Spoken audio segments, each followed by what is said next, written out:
அனைவருக்கும் அன்பான வணக்கம். இப்போ நம்ம பார்க்கக்கூடியது 6வது கட்டத்தில் உள்ள அங்கு வர்ம துள்ளுமுறி சுவடு. நம்ம சென்னையை சார்ந்த புவியரசன் தம்பி தான் இதை செய்ய போறாங்க.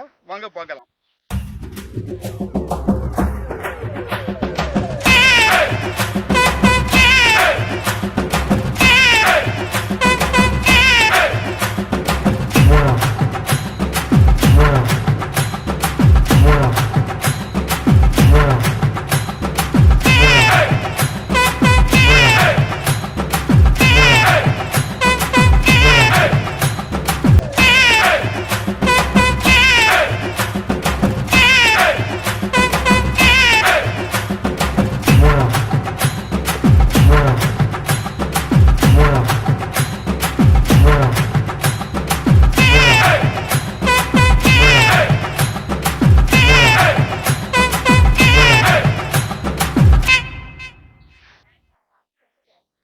நன்றி, வணக்கம். மேலும் ஒரு அருமையான காணொலியில் சந்திப்போம்.